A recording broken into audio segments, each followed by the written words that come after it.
আপনাদের কথা কেউ শুনতে পাবেন, এইভাবে কন্টিনিউ করা পসিবল নয়। তন্ময় বাবু, বিষয়টা হচ্ছে আমাদের কংগ্রেসের মুখপাত্র উনি পরিসংখ্যান দিলেন, উনি কোনো সমাধানের কথা বলেননি। উনি 2000 সাল থেকে যে পরিসংখ্যান দিলেন, আমি বলছি প্রদেশ কংগ্রেস এবং কংগ্রেস, জাতীয় কংগ্রেস তার বিরুদ্ধে কি অ্যাকশন নিয়েছে? সভাপতি বারবার বলেছেন সভাপতি বললে কি হবে?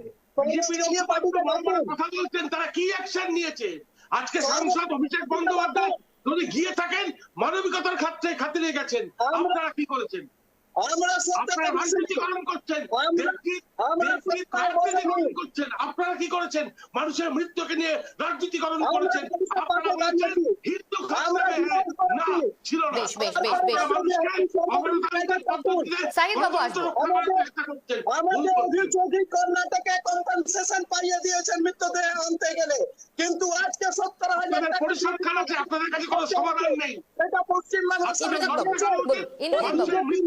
বেশ বেশ বেশ তন্ময় বাবু, বেশ বেশ বেশ সাহিদ বাবু, ইন্দ্রজিৎ বাবু বিজেপি আরে এরকম করলে তো ব্যাপারটা হচ্ছে, এরকম এইভাবে যদি চেঁচামেচি করে তাহলে